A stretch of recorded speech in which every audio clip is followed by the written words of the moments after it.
Máy tích 250 này. Khách báo là mang ra vệ sinh,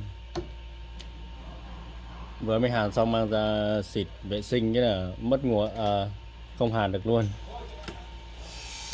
Bật lên này, có nguồn lên này,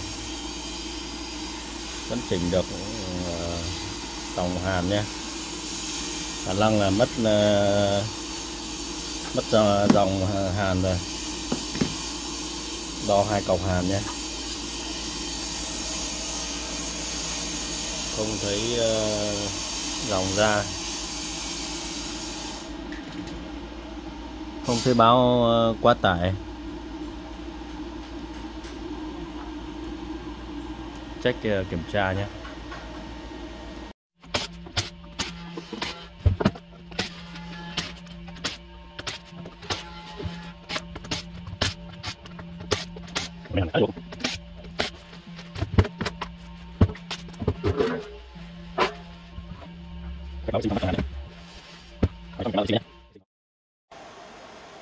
Đo dòng hàn không có nhé,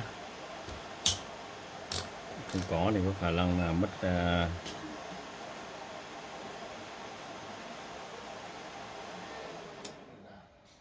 để mình đo kiểm tra xem là có bị chập diode đầu ra không nhé. Đo 2 chiều này, không thấy thông chứ là diode ok nhá. Vậy là lỗi phần nguồn cấp cho sò hoặc là đang bị lỗi xung nhá. Mình sẽ kiểm tra trong con này nó bị lỗi xung hay là bị gì nhá.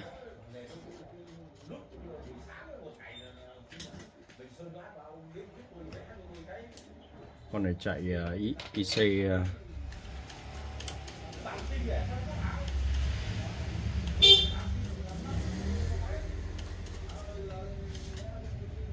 3525 này.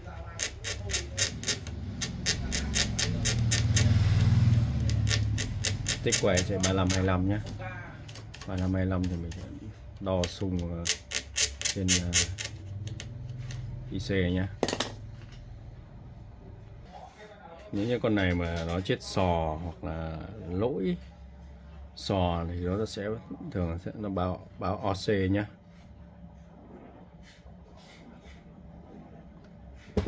Con này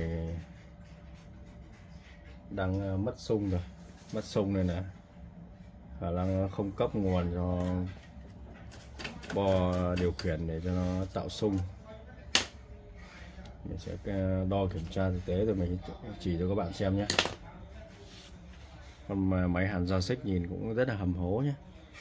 Dao xích này dao xích xịn đấy, không phải nó lại tàu khựa đâu. Tàu khựa thì nó bo nó rất đơn giản này. Còn máy nó đang mất cọc hàn, nó không có dòng hàn nhé.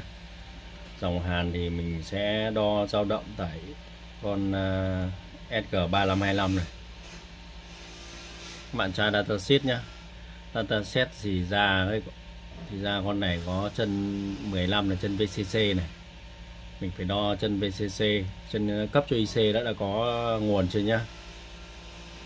Nếu mà không có nguồn thì nó cũng không có dao động nhé. Đo chân 12 GND xem nó bằng 0V không nhá. Mà đo chân điều khiển là chân 8 này. Chân 8 này có 5V chưa. Khi 5V đã có rồi thì mình sẽ đo hai chân phát xung, đó là chân 11 và 14. Datasheet là nó sẽ là output A và chân 14 là output B nhé. Hai chân này mà xung nó không chuẩn, xung nó không đủ là 5V là nó sẽ không có dòng hàn nhé. Các bạn nhìn đồng hồ này, mình bật cấp nguồn lên nhé. Cái này kẹp ở tản nhiệt cái con tản nhiệt 7805 này. Cái này nó dẫn ra cái chân này là nó cùng chân nên là mình cắm luôn vào đây nhé, đỡ phải cầm nhé. Mình sẽ đo chân này, các bạn nhìn nhé. Mình sẽ đo chân cấp trước nhé, chân 15 này. Đấy, 15 nó đạt. Cái này nó cấp cho IC, nó cấp là 15V này. Chân 12 nhá. Đây là con này có 16 chân này, 8 này, 9 này, 10 này, 11, 12 này. 0V ok nhá. Đếm từ chân IC từ cái chỗ chữ nhìn đây này, mình thì chân này chân 1 thì chân này chân 8 đó, chân điều kiện nhá. Chân start đấy. Start có 4,98V nhá, đủ điều kiện nhé. Sau đó mình sẽ đo chân 11 là chân output này. Chân out đang 2,84V này, thấp hơn 5V nhé. Sẽ đo tiếp chân 14 này. Chân 14 đã có xung nhé. Vậy là đang bị lỗi xung trên chân 11. Thì mình sẽ dò từ chân 11 ra, xem con linh kiện nào nó bị lỗi thì là mình sẽ xử lý nhé. Nhớ là khi đo này thì rất cẩn thận nhé. Chỉ cần mình chạm đây này, cái này các bạn không làm chưa quen thì tách tải ra nhé. Tách tải để tránh trường hợp là nó kích là nó sẽ lổ sò nhé. Ở đây thì mình làm quen thì mình hơi lười một chút là mình đo trực tiếp thôi. Chỉ cần nhiều khi mình đo thì mình chạm nó trượt cái tay, cái chân nọ dẫn chân kia là gây bòm, là khi đó máy mình nhận nó trong tình trạng nó không chết, mà đến khi mình sửa thì nó lại bị chết nguồn nhá. Bệnh kiểu như là bệnh nhẹ là mình chữa lợn lành thì lợn què. Đây mình sẽ dò từ chân 11 này, chân 11 ra nhé, để thang đo thông mạch này. Mình sẽ dò ngược ra.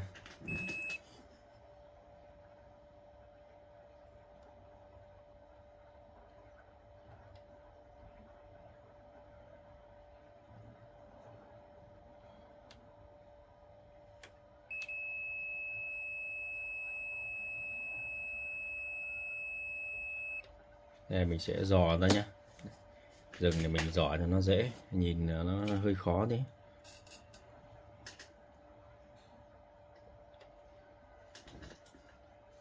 Từ chân 11 mình sẽ dò ra. Dò ra nó qua chân 11 này, qua con điện trở này,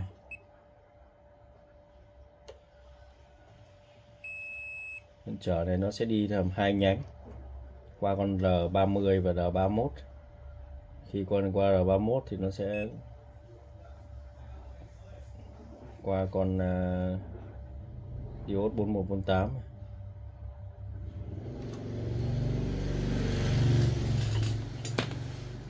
Để mình dò thì mình sẽ chỉ nhé. Đây mình zoom cho các bạn xem này. Này nó điện thoại nó không dò, nó không lấy led được chuẩn này. Đây nhá, mình dò từ cái chân 11 này, mình dò ngược lại nhé. Dò ngược lại con nào, chân nào, con nào nó bị thay đổi giá trị, mình nó lỗi nó chết thì mình thay thế nhé. Cái trường hợp này là chân 8 nó đã có 5V nhé. Sửa nó sẽ dễ hơn cái trường hợp chân 8 nó mất 5V. Mình bây giờ nó chỉ đang mất xung đây. Xung ở chân 14 nó vẫn đạt nhé. Bây giờ xung mà chân 11 nó đang bị không đạt nhé. Nó có 2,8 thôi, nó mất 0,3 đấy. 0,3 ấy, gần 0,3 thì mình về rồi ngược lại mình xử lý nhé. Cái pan này là nó cũng đơn giản hơn cả những cái pan khác đấy, nên là những trường hợp nó đã bị nhẹ nhàng thì mình cố gắng mình làm từ từ nhé. Không hấp tấp là thành bệnh nhẹ thành bệnh nặng ấy.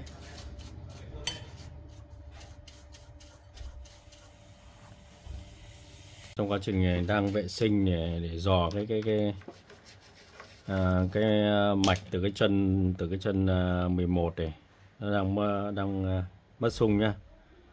Thì mình thấy cái con điện trở này, con 1 ohm này, 1 ohm này nó cấp nguồn cho con IC lái 4688 nhé. Thì con này nó bị cháy ở giữa này, nó mất chữ R rồi, 1R0 mà mình đo thang đo thông mạch này. Lúc nãy mình đo nó còn không thông cơ, nó còn được 100 ohm cơ. Giờ đo nó lên 49 này. Thì mình có kiểm tra chân SG của cái chân 4688 thì thấy con này đang bị lỗi nhá. Con này đang bị lỗi này. SG nó chân SG1 này, một cặp SG2 này, SG2 chân 3 chân 4 nhá, đang lỗi này. Sẽ đo chân con bên này luôn nhé. Đấy, chân SG bên này không có hiện tượng gì nhá.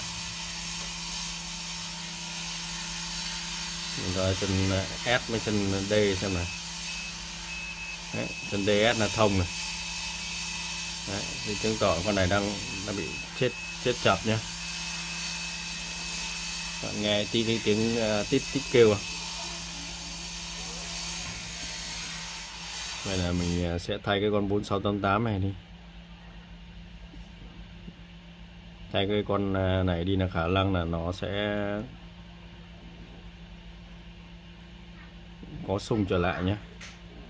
Chưa cần dò đây đã, mình thử nhé. Đây mình đã thay cái con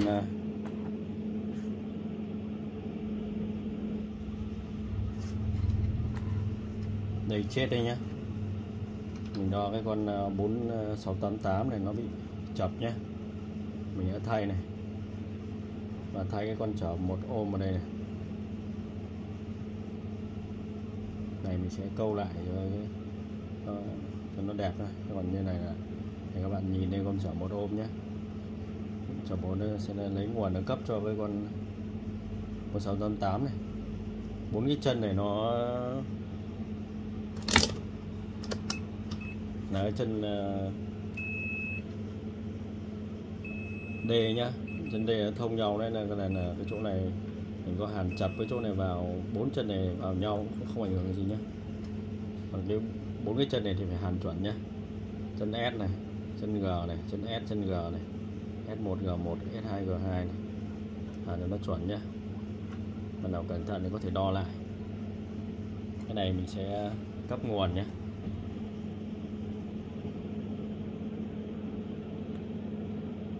Cấp nguồn cho nó thì mình lúc đấy thì mình có thể đo trực tiếp ở cái dòng đằng trước này.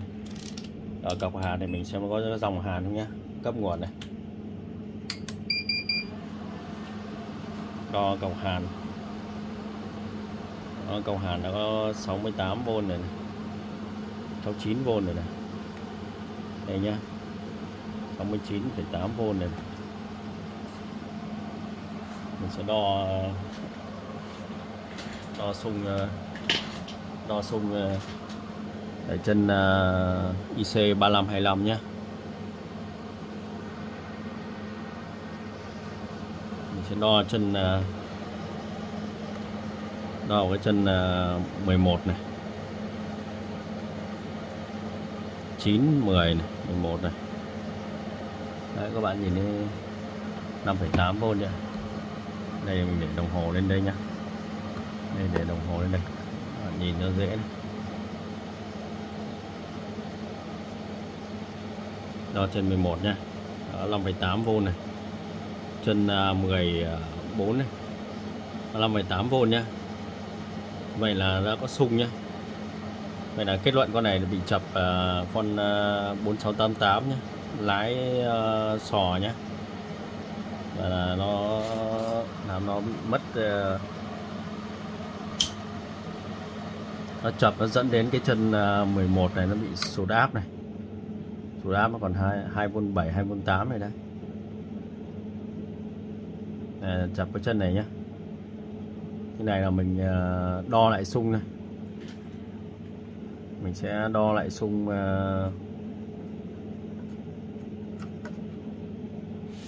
ngoài đo xung đây mình sẽ đo xung ở bo chia này, cái bo chia 35 25 ấy.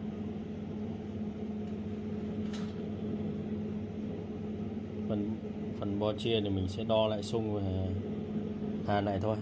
Cái con này là theo kinh nghiệm của mình là mình có thể hàn được nhé. Mình hàn thử hàn ok tuyệt này, hàn ra dòng hàn mình kiểm tra ok là nếu ok là mình sẽ không quay tiếp cho video các bạn nhé. Mong là các bạn có gặp cái van cứ gặp máy hàn là sửa dùng gặp cái van cơ bản này nhé. Thế nhiều khi làm cái van nó đã có dòng hàn rồi mà nó hàn yếu hàn khỏe là nhiều khi sửa nó cũng vất hơn nhá. Đấy, cái mức cơ bản này mình sẽ đo chân của 35 25 cho chân sung, mất hai chân sung này mình làm lại sung thôi, nó đủ điều kiện nó sẽ ra sung có dòng hàn, mình sẽ hàn thử nó ok là được nhé. Con máy hàn này mình cũng xin kết thúc rồi đây. Bàn nó cũng là rất là cơ bản, mất sung chân 11, rất may là chân 14 của nó cũng không mất sung nên là mình xử lý trong quá trình mình dò chân 11 ra thì mình đã nhìn thấy cái con cấp cái con 1 ohm này, chở 1 ohm này, cấp nguồn cho IC4688 đây nó bị có vấn đề nhá, nên mình đã kiểm tra, mình đo được con này nó chập chân IC nhé. Vậy là test này mà hàn ok là lượm đúa thôi. Cảm ơn mọi người đã xem nhé.